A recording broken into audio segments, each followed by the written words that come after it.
good morning, everybody. Happy Mother's Day to all the moms. I appreciate Pete and Nadia, you guys sharing your story. As they were sharing, I thought, heaven will reveal the prayers spoken by moms that have moved mountains on earth. And this is my second Mother's Day without my mom. And when my mom passed, I think that was the first thing I thought, in terms of her ongoing blessing in my life was, who's going to pray for me? It's kind of like nobody loves you quite like your mom. And my mom was definitely that in my life. At the same time, I fully recognize the fact that the parent-child relationship isn't always what we want it to be. It's not always what we want it to be. It's the desire of every good parent, of every Christian parent, to take these little kids and prepare them for one day a face-to-face meeting with Jesus. That's what we want to do. We want to prepare our kids to see Jesus face-to-face. And at some point along the way, you realize, wow, these little creatures have their own free will, just like you. And it doesn't always go the way you expect or plan. But God is in the midst of all of this. I've said many times, nothing will sanctify you like the relationship you have with your kids. Nothing will conform you to the image of Jesus Christ like the relationship you have with your kids. There's nothing closer to the heart of a mother than her child. And so that's actually what we're going to talk about this morning. The reason why is because Jesus talks about it. Jesus is having this conversation with his disciples, and they're wrestling with this concept of greatness. They actually ask the question, who will be the greatest? And in response, Jesus answers in a shocking, unexpected, the most unusual way. What we learned in Matthew chapter 18 is that as Jesus is having this conversation about greatness, previously he's talked about the kingdom of heaven. And so his men are thinking through, well, this kingdom of heaven sounds like an incredible place, and every kingdom has its king, every king has his court. And since we're the ones that have spent all this time with Jesus, certainly we will be part of that court.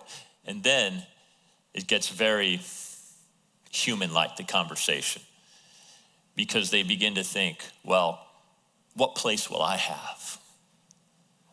Will I be Jesus' closest advisor? Will he make me the prime minister? I mean, it's definitely going to be one of the 12 of us, right? Because we've been his entourage now for quite a while. All this kingdom of heaven talk, we're going to be right next to the king in some position of authority, right?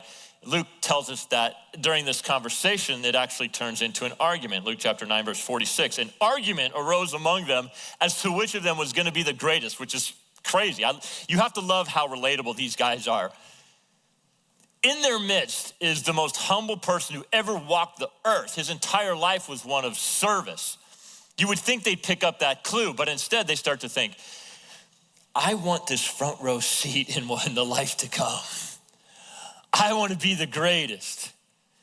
And they begin having these are grown men arguing over places of superiority in heaven. And we think, how childish. They have no idea what's coming. What is great? How do you define it? I think if you were to ask most people, they would say, well, greatness is defined by your achievements and your success. Some people would define greatness by intelligence or beauty or influence. But when Jesus is asked the question, he responds in a way that nobody expects. He says, you men are having this discussion, this disagreement about which one of you is going to be great in the life to come. So let me tell you, I'll give you an example, a living example of greatness.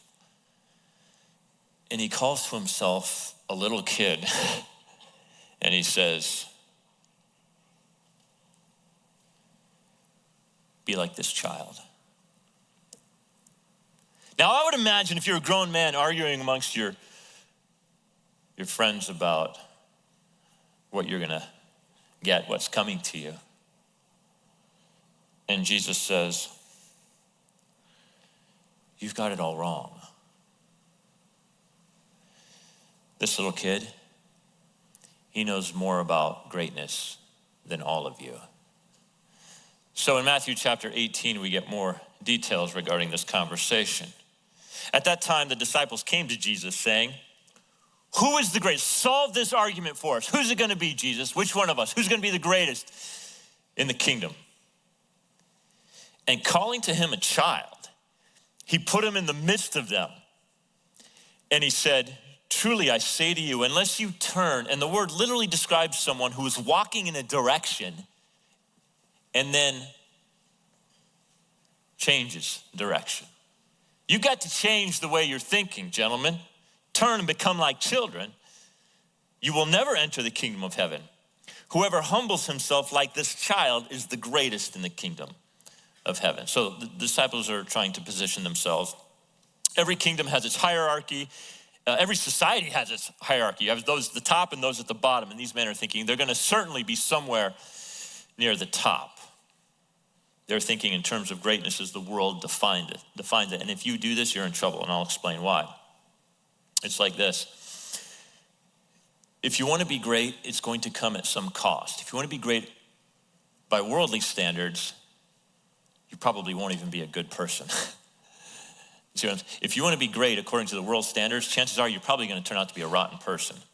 Because the pursuit of greatness, to elevate yourself, the core of that is pride and ego. And what happens is you end up using others to build your greatness. And then once you become great, if you get any measure of greatness, what happens is you don't want to lose it.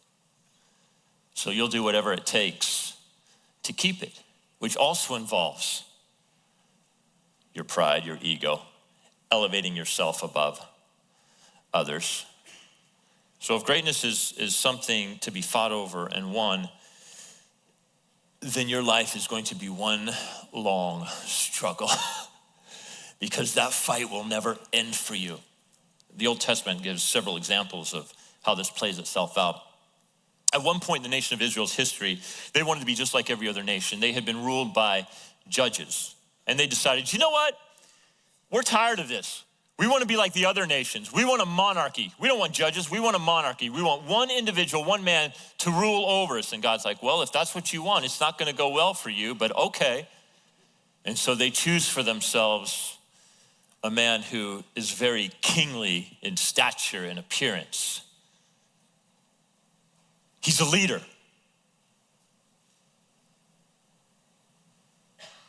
He's a warrior. He's all the things that the people would want to represent them in an individual. And then something happens that happens to everyone at some point. Someone greater than you comes along. As great as you think you are, someone greater than you is right behind you, waiting to snatch your place. There's this younger guy named David. And he too has a kingly presence. He's a leader. And in battle, he's an absolute warrior savage. I mean, this guy, the songwriters, people begin to take notice of this young up-and-comer. The songwriters begin writing songs. Of Saul, King Saul, they say, Saul has killed his thousands. And Saul's like, that's right. And then the next line is, but David has killed his 10,000s. And Saul's like, wait, what? Saul has killed his thousands, but David has killed his 10,000s. And Saul begins to think, there's a threat to my greatness, and I must annihilate it. And he seeks to kill David. If your greatness is defined in the way that society and culture, if you define greatness in the way that other people think about you, how they view you, you're in trouble. Your life will always be a constant struggle, a constant fight. I'll give you another example. This guy named Nebuchadnezzar, history tells us that he was one of the most powerful men the world has ever known, certainly the case in his time. He was the king over the Babylonian Empire. And this empire was one of the great empires in all of human history. You have the Roman Empire, the Babylonian Empire. This man was nobody told him what to do. He did whatever he wanted to do. That's the kind of power he had. He built monuments to his greatness. Virtually every brick used to build the city of Babylon had the impression of Nebuchadnezzar's name on it. When Saddam Hussein sought to rebuild parts of Iraq, Nebuchadnezzar was his hero. He did the same thing. Saddam's impression was on nearly every brick. And so Nebuchadnezzar built for himself one of what we now know as the 7 ancient wonders of the world. He had a house high up on a hill. It was titled The Marvel of Mankind. Man had never seen anything like it. Now you're talking about, Iraq, dry, barren place. They managed to bring water uphill so that his gardens could grow. One of the ancient 7 wonders of the world, the hanging gardens of Babylon. So this man would step out on his balcony in the middle of this arid desert and see all this lush green property. And he thought to himself, there is nobody like me. There has never been anybody like me. How does a man like that get brought low? Life is really interesting, isn't it? If you've lived any length of time, you realize there are things that will come into your life that are so unexpected. As much as we try to plan and prepare and control things, there are things that come into our lives that are completely unexpected, and they wreck us. So he has these dreams. And in one of these dreams, there's this tree that falls. And he's twisted up about it. He wants to understand what it means. And he's told the meaning is this: you are that tree and you will fall. And he spends the rest of his life looking over his shoulder in fear of his greatness being taken away. See, that's the challenge with human greatness. The temptation is to do whatever it takes to preserve it when you get it. To get it, you will invariably end up using others. In your striving to be great, you probably won't even be a good person. So apparently adults aren't the model. Instead, Jesus does this, verse 2 and 3 again, and calling to him a child, he put him in the midst of them and said, now you have to picture this. Just picture this happening. Calling to him a child, he puts him in the midst of them. So here's the guys, they're all talking, they're all having this discussion, and Jesus, in reply to the question, who's the greatest? What does Jesus do? Hey, Johnny, come here. Truly I say to you, unless you turn and become like children, you will never enter the kingdom of heaven. So I can imagine perhaps how this scene plays itself out. They're in close proximity to these kids that are playing, and Jesus calls one over and he says, hey, do you want to draw with me in the ground? And without hesitation, the little boy says, sure. So I can imagine them drawing. And Jesus looks at these grown men and he says, I'm about to answer your question about greatness. You want to know what greatness is in my kingdom? It's right here. It's this child. And unless you have greatness like this child, you know nothing about my kingdom. Hard for me to describe how earth-shattering this is for these men in many ways. I'll give you one. Back in the day, children were viewed as little more than property. Today we say children should be seen and not heard. Back in the day, no, they weren't even seen.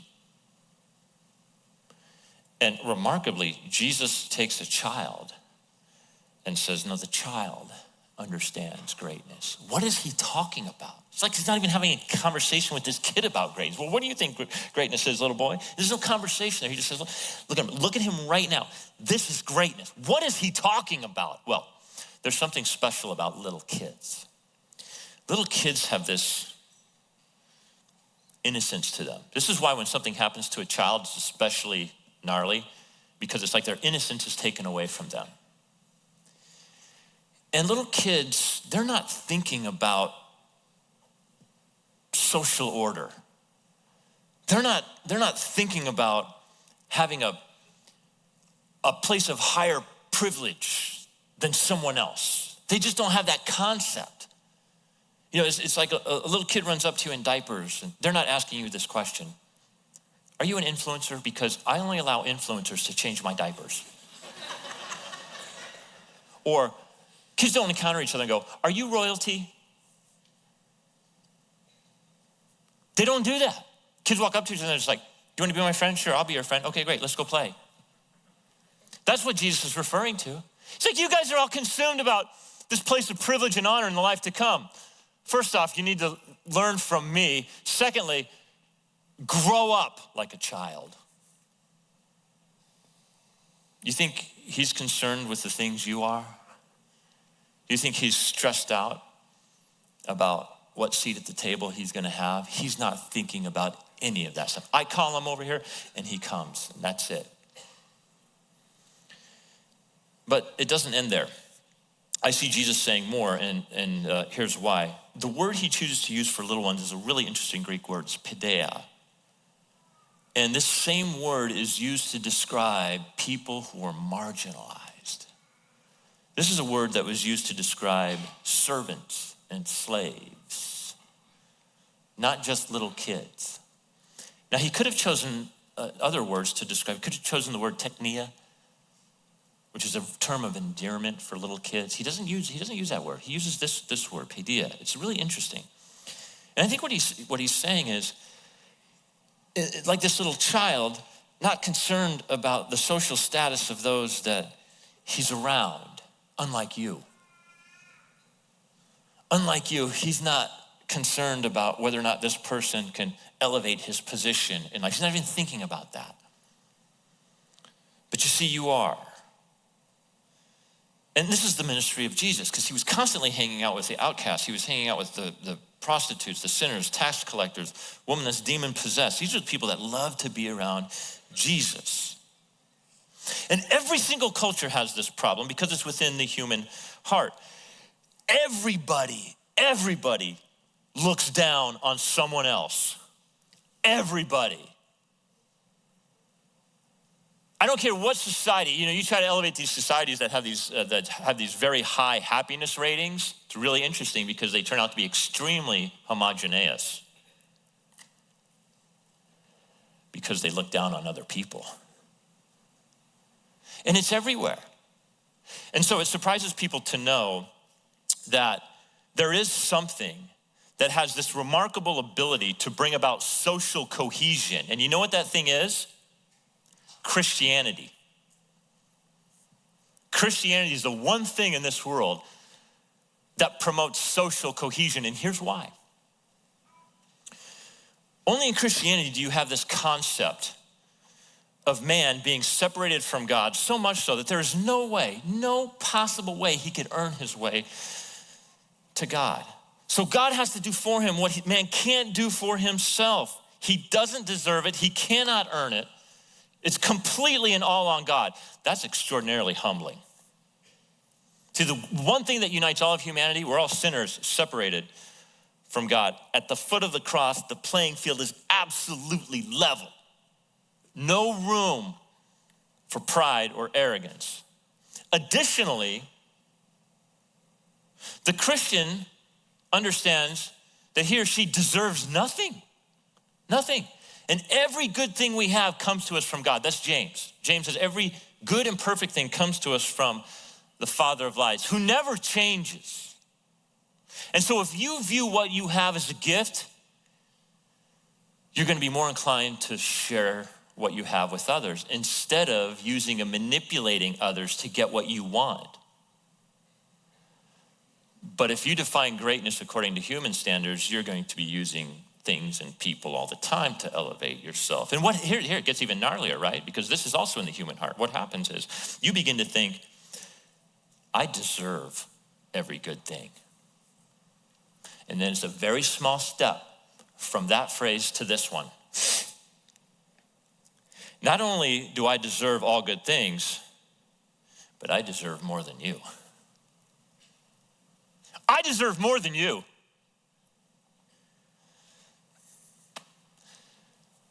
So Jesus says, men, this is your mentality. But you see this little kid, he's not thinking about these things at all. You need to turn and be like him. It's everywhere. American society is separated. It's really, really difficult to bring people together today because there are so many things that are elevated that keep us apart. And it happens even in small ways. In small ways, sometimes we don't even see it. And what's interesting is that sometimes the very people or even institutions that claim to bring us together, in fact, subtly separate us. Did you know that Ivy League schools, Harvard, Yale, Princeton, they were all started by Christians. John Harvard was a Puritan.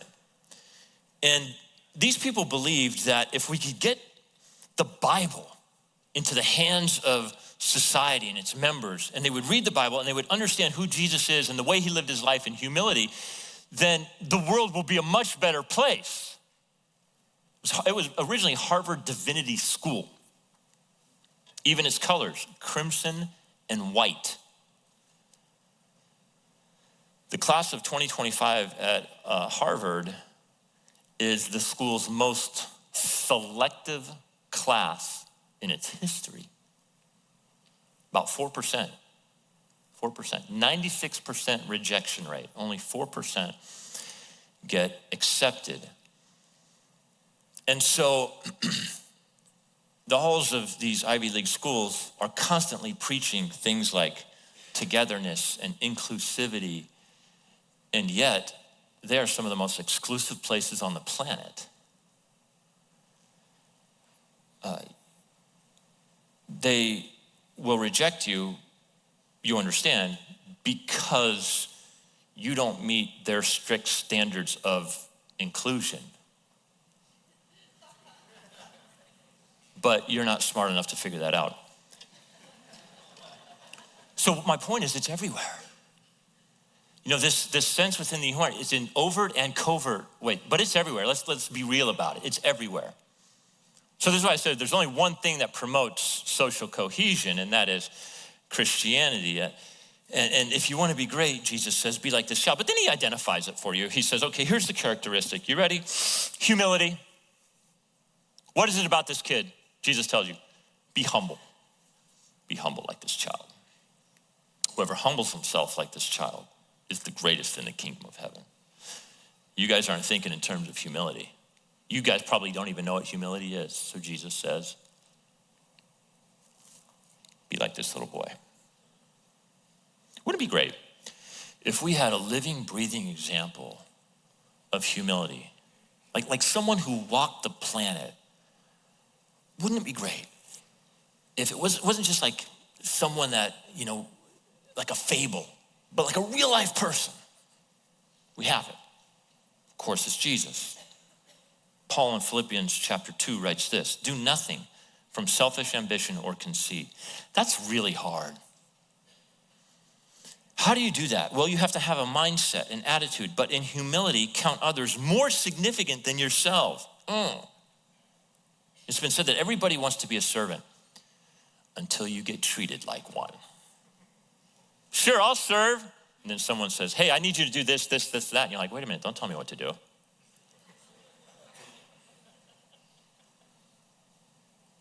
Have this mind. Isn't that interesting? It starts in the mind. Have this mind among yourselves, which is yours by example in Christ Jesus. Here's what it looks like. This is a fat theological thread. I'm going to read it, then I'm going to unwind it for you. Who, though he was in the form of God, did not count equality with God a thing to be grasped, but instead he emptied himself by taking the form of a servant, being born in the likeness of men. And then being found in human form, he humbled himself by becoming obedient to the point of death, even death on the cross. That's how far Jesus took humility. Therefore, God has highly exalted him and bestowed on him the name that is above every name, so that at the name of Jesus, every knee should bow in heaven and on earth and under the earth, and every tongue confess that Jesus Christ is Lord. That word Lord, curiosity, means master, to the glory of God the Father. All right, here's what he's saying. Jesus had all the rights and privileges of deity before he came to the planet. John chapter 1, verse 1. In the beginning was the Word, and the Word was with God, and the Word was God. Who is this Word? Drop down to verse 14. And the Word became flesh, and he dwelt among us. And we beheld his glory. Glory is that which you manifest about yourself. We beheld his glory, and it was the kind of glory that only comes from God, he says. So Jesus, before coming to the earth, in his pre-existent form, had all the rights and privileges of deity. Before coming to the earth, what he does is he sets those privileges on the shelf. In that sense, he empties himself, but at the same time as he empties himself, he takes something in return. Kind of a crazy concept. He's so full of deity, he has to empty himself of deity in order to take on the form of a man. So he takes on the form of a man, and he dwells among men. That's humility in and of itself. Just that part is enough. It's like the king exchanges his royal crown for a crown of thorns. Takes on the form of a man, and therefore he experiences the things we experience. He was tempted. He got hungry, he got thirsty. There were times when there was a moment in the Garden of Gethsemane before his crucifixion where he experienced extreme anxiety. He knows what it's like to lose friends. He knows what it's like to have a good friend turn on you. He experienced all the things that we experience in this life, yet he was without sin. And he was willing to take this act of humility all the way to the cross. And Paul emphasizes, even death on the cross. It's not like Jesus suffered and died in 2 seconds. Death by crucifixion, it was death by torture. That he was willing to go that deep in the game. How so? He considered others as more important than himself. And it begins with that mindset that leads to the act that manifests itself in being a blessing to other people, but it takes humility. This is the heart of our leader. So if Jesus and his community are going to be unified, then it starts with our own humility toward one another. Who is the greatest, they ask. You know what's interesting? Who is the greatest? I'm fascinated by the fact that Jesus doesn't point to himself. Well, I guess that wouldn't be too humble, would it? But he doesn't.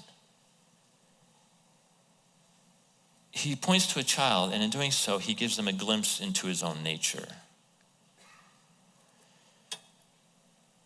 Is there a role on this planet that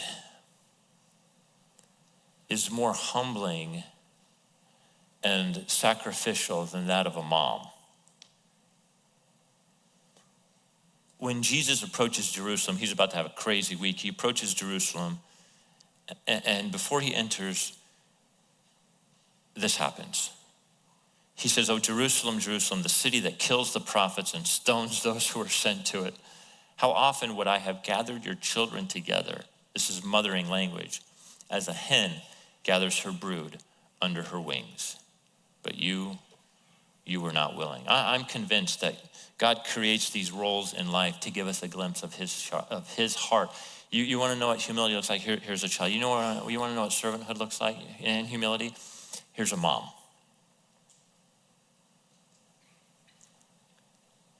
If you want to know the heart of a mom, ask her. What is your heart for me? Now, we don't always get it right. We live in a fallen and imperfect world. But when Jesus uses the terminology of motherhood, he's saying something really profound. There are, in fact, these examples of humility all around us for us to learn from. And when we enter into these spaces that God has created, it does something to a person's heart. And as you leave here today, my challenge to you is simply this. How do you define greatness? I'm gonna ask you to bow your heads and close your eyes. If greatness to you is defined by what others think of you and your position and your status, your life will constantly be a struggle. If it's defined by what you desire, what you see on social media or other platforms, your life is going to be wrecked. Greatness, according to Jesus, is the attitude of humility. And praise God, we have the example, a living example of it in Jesus Christ, who actually displayed it for you. So, Father, as we leave this place, first of all, we are so grateful for the gift of moms and for the mothering heart of God toward humanity. And Lord, I know that relationships can be fractured and broken in this life, and that's why it's a blessing to see the perfection of even fatherhood, motherhood, in the heart of Jesus himself. And we received that this morning. Pray a special blessing over every mom in the room. Most of all, Lord, we want to bring you glory and honor. And we do that by imitating the life of Jesus. Jesus is lifted up, people are drawn to him, and lives are transformed. And God, when glory is given to you, our lives are blessed because of it. And so we're grateful. And as we leave here, may we express that gratitude by adopting the heart of Jesus himself towards those around us. Again, for your glory and for our good. And because of the one who makes it all possible, his name is Jesus Christ, and God's people said,